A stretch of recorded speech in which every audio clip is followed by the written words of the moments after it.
औज़ुबिल्लाहिमिनश्शैतानिर्रजीम बिस्मिल्लाहिर्रहमानिर्रहीम अस्सलामु अलैकुम वरहमतुल्लाहि वबरकातुह। My dear students, this is lecture number 13 of the same chapter, that is chapter number 5, and we are going to study rolling of a disc and hoop down an inclined plane. याद रखिए inclined plane का मतलब है, for example ये register मुझे दे दो। देखें, लुक एट, अगर ये प्लेन इस तरह है, ठीक है, ये प्लेन इस तरह है तो this is called horizontal plane. Horizontal plane का मतलब है a plane which is parallel to the surface of the earth, जो plane surface of the earth को पैरेलल हो, this is called incline, sorry this is called horizontal plane. सही है। लेकिन एक प्लेन अगर इस तरह है which makes an angle of 90 with the surface of the earth, ये सरफेस ऑफ द अर्थ है सपोज, तो सरफेस के साथ कितने एंगल बना रहा है 90। If a plane is making an angle of 90 with the surface of the earth, this is said to be vertical plane. लेकिन रिमेंबर, अगर प्लेन न वर्टिकल है न हॉरिजॉन्टल है, for example if this angle is less than 90 and greater than 0, so the plane is said to be inclined plane.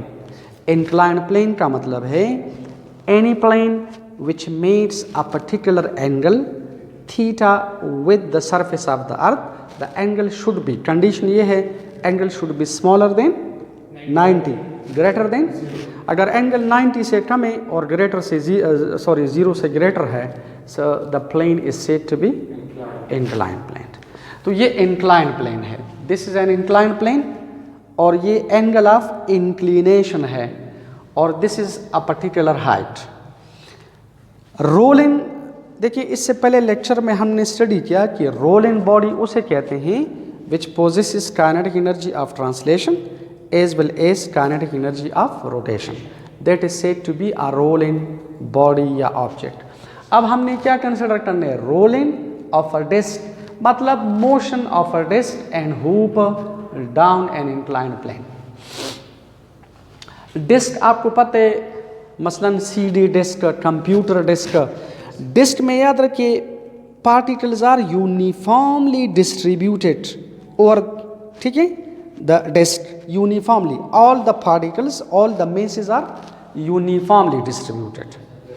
Disc में all the particles are uniformly distributed.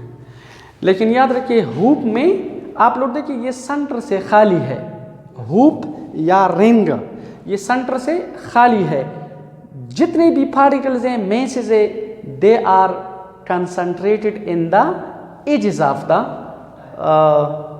The hoop, is it?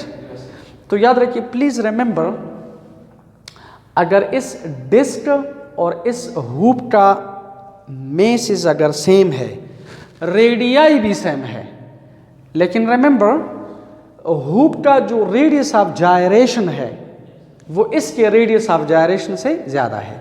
यहां पर देखें disc में ये है ना कि कुछ पार्टिकल्स, देखिए ये डिस्क है, डिस्क अंदर से भरा हुआ है, तो इसमें कुछ पार्टिकल एक्सिस ऑफ रोटेशन के नजदीक है, कुछ दूर है, यूनिफॉर्मली डिस्ट्रीब्यूशन है, ठीक है। देखिए this is a uniform distribution. तो यहाँ पर अगर आप ऐसा करें कि इसका एवरेज कैलकुलेट करें, मसलन इस पार्टिकल का एक्सिस ऑफ रोटेशन से डिस्टेंस, फिर इसका, फिर इसका, फिर इसका, फिर इसका, फिर लास्ट का, यानी अगर आप कैलकुलेशन करें R1 plus R2 plus R3 plus R4 up to Rn divide by number of particles, तो याद रखिए ये एवरेज क्या होगा, कम। हुप में प्रॉब्लम ये है कि देखिए सारे पार्टिकल्स एक्सिस ऑफ रोटेशन से दूर है, सारे पार्टिकल्स हैं, मसलन यहाँ पर पार्टिकल नंबर 1 भी एक्सिस ऑफ रोटेशन से दूर है, दूसरा भी, तीसरा भी, चौथा भी, तो यहाँ पर अगर आप एवरेज कैलकुलेट करें तो वो ज़्यादा होगा। रिमेंबर, अगर डिस्क और हुप के masses are the same, radii are the same, लेकिन रेडियाई ऑफ जायरेशन डिफरेंट है, यानी मोमेंट ऑफ इनर्शिया डिफरेंट है। डिस्क का मोमेंट ऑफ इनर्शिया क्या होगा, कम, और याद रखिए हुप का मोमेंट ऑफ इनर्शिया ज्यादा। याद रखिए डिस्क का मोमेंट ऑफ इनर्शिया होते half M R squared, half M R squared, लेकिन इसका मोमेंट ऑफ इनर्शिया है एम आर स्क्वेड। ये हाफ एम आर स्क्वेड है, ये एम आर स्क्वेड है। क्यों? क्योंकि यहाँ पर ज़्यादा पार्टिकल्स यानी total particles axis of rotation से दूर दूर है। और अगर आप एवरेज कैलकुलेट करें, एवरेज रेडियस को रेडियस ऑफ जायरेशन कहते हैं। इसका रेडियस ऑफ जायरेशन इसके रेडियस ऑफ जायरेशन से ज़्यादा है, यानी हुप का मोमेंट ऑफ इनर्शिया डिस्क के मोमेंट ऑफ इनर्शिया से ज़्यादा होगा। अच्छा, अब हमने क्या करना है? सबसे पहले we will calculate the velocity of the disk at the bottom and then we will calculate the velocity of the hoop at the bottom। और ये हमने देखना है कि किस बॉडी की वेलोसिटी बॉटम पर ज़्यादा होगी। हमने ये देखना है, इस टॉपिक का मेन मकसद ये है, हमने ये देखना है कि which body will reach the bottom first, यानी किस बॉडी की वेलोसिटी, लीनियर वेलोसिटी जो है वो ज़्यादा होगी और किसकी कम।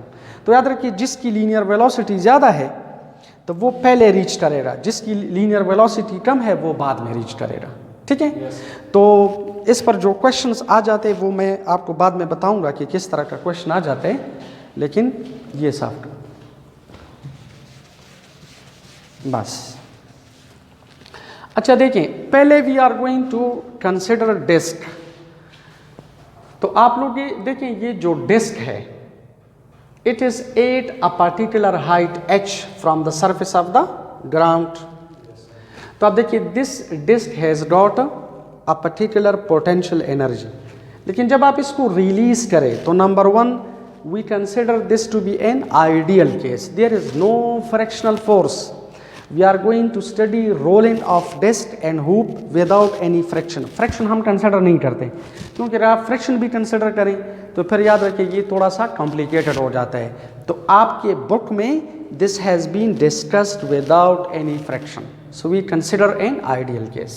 तो देखो, अगर ये डिस्क नीचे आ रहा है तो इसके दो वेलोसिटीज़ है, एक ट्रांसलेशनल वेलोसिटी है और याद रखिए एक इसकी angular velocity है। it is rotation like this with a particular angular velocity। similarly this is also rotating with a particular angular velocity। तो याद रखिए, we are going to apply the law of conservation of energy। तो यहाँ पर disc की total energy क्या है? Potential. लेकिन जब ये डिस्क नीचे आ जाता है तो इट इज़ रोलिंग, इसकी पोटेंशियल एनर्जी कुछ ट्रांसलेशनल में और कुछ रोटेशनल काइनेटिक एनर्जी में कन्वर्ट हो जाती है। तो if you apply the law of conservation of energy we will write loss in potential energy is equal to gain in kinetic energy. तो पहले हम इसके लिए कैलकुलेशन करते हैं, फिर इसके लिए loss in potential energy is equal to gain in kinetic energy.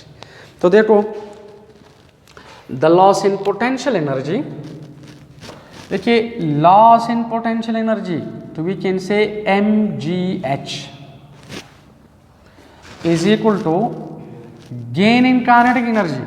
तो गेन इन काइनेटिक एनर्जी का मतलब है कि एक इसकी काइनेटिक एनर्जी ऑफ ट्रांसलेशन है और एक इसकी काइनेटिक एनर्जी ऑफ रोटेशन है। So it is written like this. Any problem? अच्छा, लॉस इन पोटेंशियल एनर्जी, जब वो डिस्क टॉप से बॉटम पे आ जाता है, how much potential energy is lost? mgh, is it? So loss in potential energy, this is kinetic energy of translation which is half mv squared, kinetic energy of rotation is half I into omega squared। ठीक है, देखिए we are interested in linear velocity। देखिए we are going to calculate the linear velocity of the disk। तो ऐसा करते हैं कि इस एंगुलर वेलोसिटी को यहाँ से एलिमिनेट करते हैं। तो आपको पता है हमने पढ़ा था कि v is equal to R omega. ठीक है, in other words omega is equal to v by R. ये वैल्यू आप इधर पुट करें, ओमेगा की जगह लिखो v बाई आर, तो I will write mgh is equal to half mv squared plus half I, और यहाँ पर v बाई आर का स्क्वायर लिखें तो v square by r square. लेकिन याद रखें, डिस्क का जो मोमेंट ऑफ इनर्शिया है this is half mr²। Disk का moment of inertia half mr² है, कम है। हुप का मोमेंट ऑफ इनर्शिया ज्यादा है, mr² है। ये आप इधर पुट करें, आई की जगह ये वैल्यू पुट करो, शाबाश। तो I will write mgh is equal to half mv² plus half, I की जगह लिखो half mr² and this is v² divide by r²। सही है। देखो ये r² के साथ कैंसिल, ठीक है। So I will write here mgh is equal to half mv² plus half into half 1/4 mv²। What is the LCM? 1/4। अच्छा, इसका LCM ले लें तो देखें, अगर आप इसका LCM ले लें तो दिस विल बी 4, तो this is 2mv² plus mv²। so इससे आ जाएगा mgh is equal to 3mv² by 4। सही है। अच्छा लुक एट, ये mm के साथ कैंसिल, ठीक है। So I will write it like this, this will be 3/4 v² is equal to gh। या अगर आप v यहाँ से कैलकुलेट करें, v² कैलकुलेट करें तो 4/3, ये 4/3 दिस इज gh। और अगर v कैलकुलेट करें, दोनों साइड का स्क्वायर रूट ले लें तो this is written like this. In other words v is equal to 4 का स्क्वायर रूट है 2 डिवाइड बाय √3। सही है। और आप देखिए दिस विल बी gh √। सही है। शाबाश। This is what, this is the, this let equation number 1 a, what is this? This is the velocity of the disk, this is the velocity of the disk at the bottom, this is velocity of the disk at the bottom। शाबाश, ठीक है। अच्छा देखिए, अब हमने क्या करना है, अब हमने same law of conservation apply करना है लेकिन फॉर द हुप, ठीक है। This is for the hoop. तो अब देखें, इसमें मैं सिर्फ थोड़ा सा चेंज करता हूँ because it is the same calculation, सिर्फ आई की जगह हम mr² लिखेंगे। तो याद रखिए, डिस हुप के लिए आप इस तरह लेके देखिए, दोबारा कैलकुलेशन की ज़रूरत नहीं है। This is be for hoop. तो अगेन आप लोग लिखेंगे applying law of conservation of energy, loss in potential energy is equal to gain in kinetic energy. Potential energy mgh है, kinetic energy of translation plus rotation. इसकी जगह ये values put करें, v is equal to r omega, omega is v/r, the same calculation. सिर्फ change क्या है कि hoop का मोमेंट ऑफ इनर्शिया ज़्यादा है, mr² है, बस सिर्फ ये चेंज है। तो इधर आई विल राइट, देखिए दिस इज, ये हाफ यहाँ से खत्म, mr²। तो दिस विल बी हाफ, ठीक है। इसका मतलब है LCM इज 2, तो दिस विल बी mv², ठीक है। और बस मुझे दे दो, देखिए it will be written like this.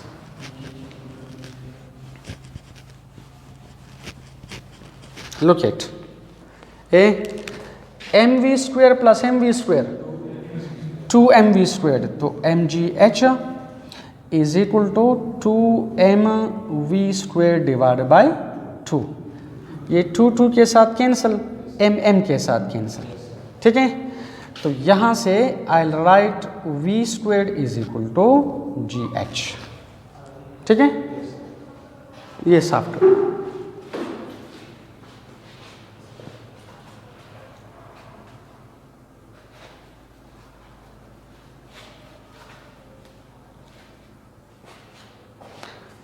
ये भी साफ करो।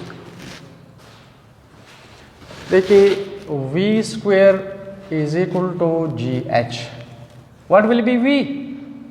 जी एच अंडर द रूट, ठीक है। This is what, this is the velocity of the, this is velocity of the hoop.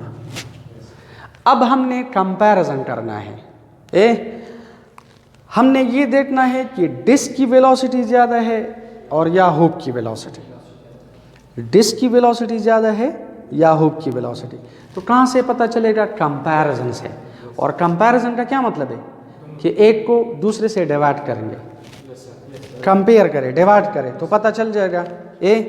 तो लुक इट, अगर आप ऐसा करें कि dividing equation number 1 by 2, equation number 1 को 2 से डिवाइड करो तो velocity of the disc divide by velocity of the hoop is equal to, velocity of the disc है 2 बाई अंडर रूट 3, सही है, और this is under root G H divided by this is G H under the root.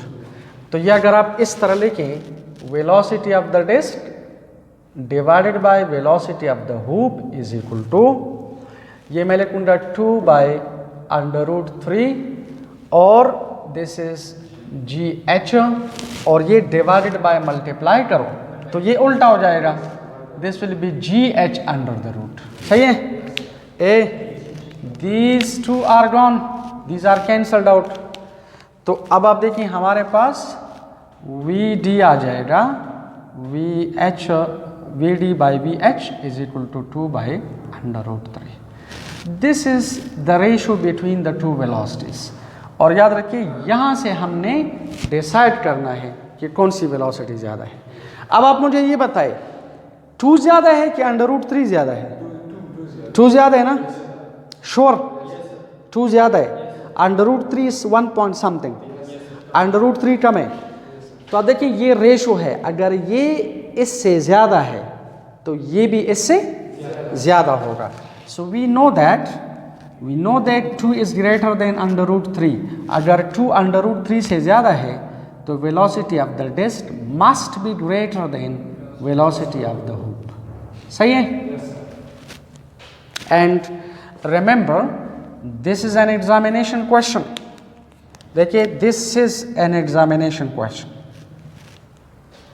तो याद रखिए एक examination question ये है कि कभी कभार आ जाता है कि when a disc and a hoop of the same masses and same radii are allowed to release through the same height on a particular inclined plane, ठीक है।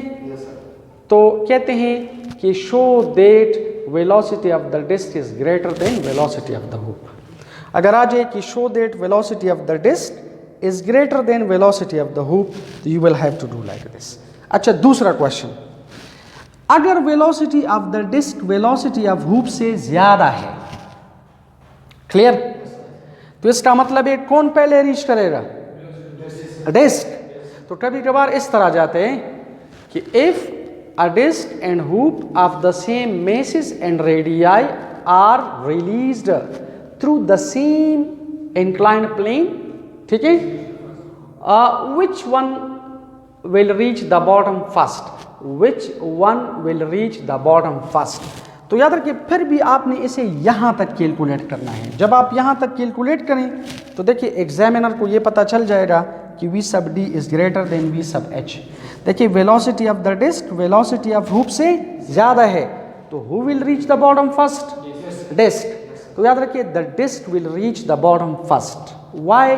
Because velocity of the disc is greater than velocity of the hoop, सही है। अच्छा, एक बात आप याद रखिए कि कभी कभार इस पर MCQs आ जाते हैं। तो MCQs के लिए ये है कि अगर ये डिस्क और हूप नहीं है, मसलन एनी अदर बॉडीज हैं सपोज, ठीक है, तो यहाँ से what did we conclude basically. आप मुझे ये बताएं मोमेंट ऑफ इनर्शिया किसका ज़्यादा है? हूप का मोमेंट ऑफ इनर्शिया ज़्यादा है, और moment of inertia is opposition to angular velocity, clear. तो याद रखिए अगर इसका मोमेंट ऑफ इनर्शिया ज़्यादा है, इसका मोमेंट ऑफ इनर्शिया कम है, डिस्क का मोमेंट ऑफ इनर्शिया कम है, इसको ऑपोजिशन कम है, तो इसी वजह से ये पहले रीच करेगा। तो आप लोग देखें, अगर आपको ये पता है कि जिस बॉडी की यानी किस बॉडी की का जो मोमेंट ऑफ इनर्शिया है वो ज़्यादा है, जिसका मोमेंट ऑफ इनर्शिया ज़्यादा है वो वो बाद में रीच करेगा, और जिसका मोमेंट ऑफ इनर्शिया कम है वो पहले रीच करेगा। ठीक है, तो रीज़न क्या है, reason behind this, physics behind this ये है कि डिस्क का मोमेंट ऑफ इनर्शिया हुप के मोमेंट ऑफ इनर्शिया से कम है, इसी वजह से the disc will reach the bottom first. तो कभी कभार एमसीक्यूज में आ जाते हैं कि suppose when a disc and hoop of the same masses and radii are released at the same inclined plane, which one will reach the bottom first. तो नीचे लिखा हुआ होता है, ठीक है, the hoop will reach the bottom first, the disc will reach the bottom first, ठीक है, the disc will reach later, so on, मुख्तलिफ। तो आप लोगों ने डिसाइड करना होगा कि which one will reach the bottom first. और कभी कभार लिखा हुआ होते which one will reach the bottom later, तो फिर हुप, इज इट? और अगर ये इस तरह लिखा है कि किसकी लीनियर वेलोसिटी बॉटम पे ज़्यादा होगी, तो डिस्क की। और अगर लिखा है कि किसकी लीनियर वेलोसिटी बॉटम पे कम है, तो हुप की। ठीक है, तो ये सारे MCQs हैं। शाबाश। Any question, anything? Thank you very much.